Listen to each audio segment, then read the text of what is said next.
पापी मौज में, पुण्यात्मा कष्ट में, ये कैसा न्याय, ईश्वर है भी या नहीं। स्कंद पुराण की एक ज्ञानवर्धक कथा। आपके मन में कभी भी ऐसा प्रश्न आते हैं क्या? मैं तो इतनी पूजा पाठ भक्ति भाव में लीन हूँ, फिर भी मेरे साथ ही ऐसा क्यों होता है? भगवान सारी परेशानियाँ मुझे ही क्यों देते हैं? दुष्ट लोग इतने सुखी है और धर्मात्मा ही सारे कष्ट भोग रहे हैं। ये क्या हो रहा है, क्यों हो रहा है? यदि ऐसा ही ईश्वर का न्याय तो मैं क्यों मानूं उन्हें, क्यों भजूं, क्यों जपूं, क्यों करूं पूजा? ईश्वर के पास तो न्याय है ही नहीं। ईश्वर तो निष्ठुर है, पत्थर की मूर्तियों में बस के पत्थर हो गए हैं। आदि आदि ऐसे प्रश्न अक्सर लोगों के मन में आते हैं, खासकर तब जब वे बहुत परेशान होते हैं और दूसरों को सुखी देखते हैं। मनुष्य अपने सुख से ही संसार को सुखी मानता है, अपने दुख से ही संसार को व्यर्थ। यह सब स्वाभाविक है। तो आपके मन में जो प्रश्न आते हैं, आज उनके निदान का कुछ प्रयास किया जाए। ध्यान से पढ़िएगा। बहुदक नाम का एक तीर्थ था। यहाँ नंदभद्र वैश्य रहते थे, धर्मचारी सदाचारी पुरुष। उनकी साध्वी पत्नी का नाम कनका था। नंदभद्र चंद्रमौली भगवान शंकर के बड़े भक्त थे। बहुदक ने कपिलेश्वर महादेव के नाम से प्रसिद्ध शिवलिंग था। नंदभद्र तीनों समय कपिलेश्वर की पूजा किया करते थे। नंदभद्र कम से कम लाभ लेकर माल बेचा करते थे और ग्राहकों के साथ बराबरी और ईमानदारी का व्यवहार करते। गलत माल और बुरा सामान नहीं बेचते और जो कुछ मिल जाता उसी में संतुष्ट रहते थे। नंदभद्र का जीवन सन्यासियों जैसा था।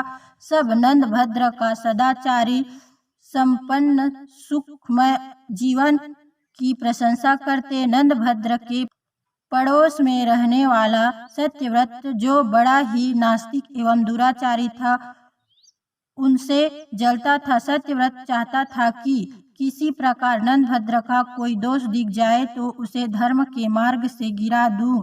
नंदभद्र पर झूठे आरोप लगाना और सदा उनके दोष ही ढूंढते रहना उसका स्वभाव बन गया था। दुर्भाग्यवश अचानक नंदभद्र का इकलौता पुत्र गंभीर रूप से बीमार हो गया। नंदभद्र ने दुर्भाग्यमान शोक नहीं किया। पुत्र के बाद उनकी पत्नी कनका भी गंभीर रूप से बीमार हो गई। नंदभद्र पर विपत्तियां आई देखकर उनके पड़ोसी सत्यव्रत को बड़ी खुशी हुई। उसने सोचा कि शायद नंदभद्र को धर्म से भटकाने का यही अवसर है। उसने नंदभद्र को सांत्वना देने का ढोंग करते हुए कहा, तुम्हारे जैसे धर्मात्मा को यह दुख उठाना पड़ रहा है। लगता है कि धर्म कर्म सब ढकोसला है।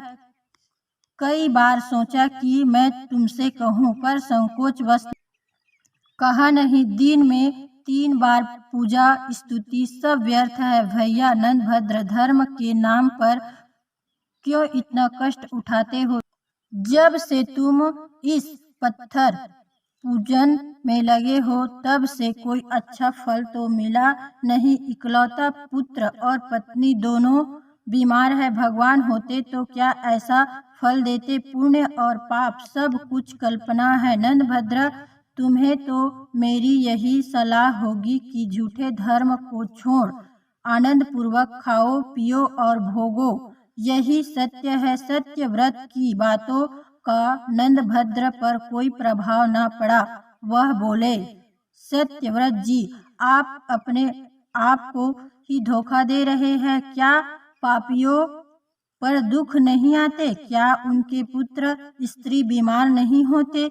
जब सज्जन दुखी होते हैं तो लोग सहानुभूति जताते हैं, पर दुराचारी के दुख पर कोई सहानुभूति नहीं दिखाता।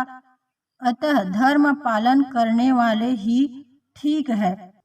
अंधा सूर्य को नहीं जानता, पर सूर्य तो है। ईश्वर के बिना संसार का संचालन नहीं होता। सत्यव्रत ने उसे टोक कर पूछा, देता है तो दिखाई क्यों नहीं देते? नंदभद्र ने कहा, देवता आपके पास आकर याचना नहीं करेंगे कि हमें आप मानिए।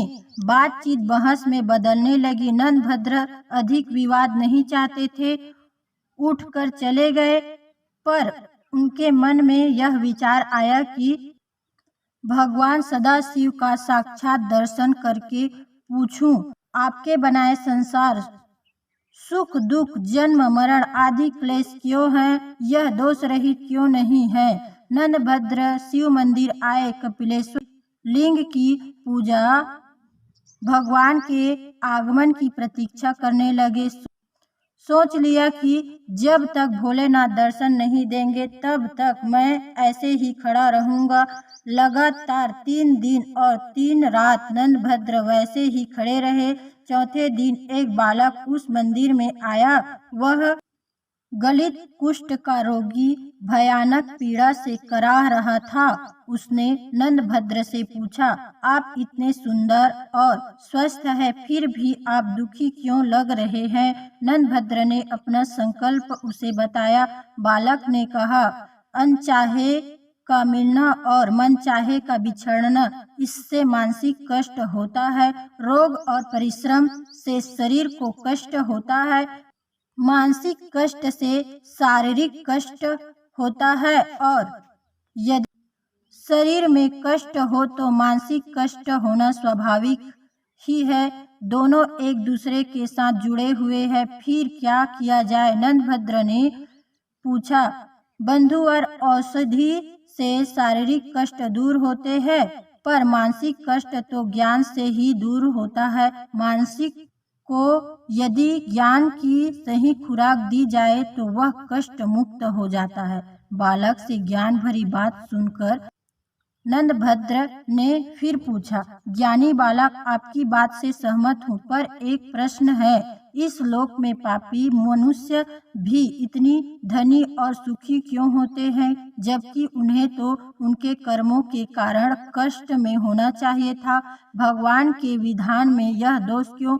बालक ने कहा, सुख और दुख किसे कहते हैं यह समझ का फेर है। मैं आपको थोड़ा विस्तार से बताता हूँ। संसार में 4 प्रकार के लोग हैं। पहले वे जिसके लिए इस लोक में तो सारे सुख सुलभ है, धन दौलत सत्ता प्रभाव बाहुबल सब कुछ, परंतु परलोक में इन्हें कुछ भी प्राप्त नहीं होता।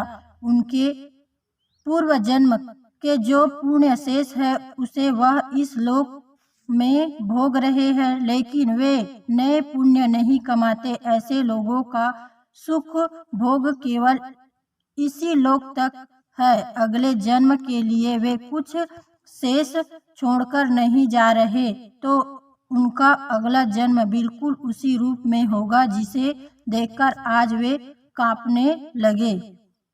दूसरे वे लोग हैं जिसके लिए परलोक में सुख का भोग सुलभ है, परंतु इस लोक में नहीं, क्योंकि उनके पिछले जन्म के संचित पुण्य है ही नहीं। वे तपस्या करके नए पुण्य कमाते हैं, उससे परलोक में सुख का भोग प्राप्त होगा। तपस्या से अर्थ केवल देव साधना ही नहीं होता, कर्म साधना भी तप है। उचित कर्म किसी भी तपस्या से कम नहीं, क्योंकि इस संसार में रहते हुए सही मार्ग पर चलना कठोर साधना से ज्यादा कठिन है।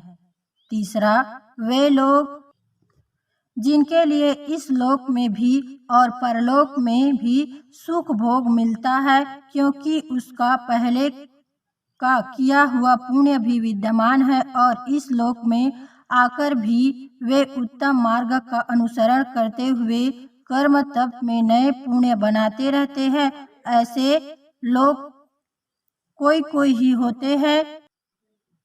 चौथे, वे जिनके लिए ना तो इहलोक में सुख है और न परलोक में ही, क्योंकि इनके पास पहले का कोई पुण्य संचित तो है ही नहीं, और इस लोक में भी वे पुण्य कमा नहीं रहे। ऐसे नीच जनों को धिक्कार है। वे सर्वदा त्याग के योग्य है और इस लोक में अपमानित होते हुए ही जीवन बिताते हैं और न जाने कितने जीवन ऐसे ही बीतेंगे तब तक जब तक कि मेरी तरह उन्हें किसी तपस्वी का मार्गदर्शन न प्राप्त हो जाए। इसलिए हे वैश्यवर, आप अपने पड़ोसियों मित्रों द्वारा कही बातों को मन में रखो ही नहीं, उन्हें तो अपने कान में भी प्रवेश न करने दो। आप इस जन्म में भगवान सदाशिव के भजन में लग जाएं,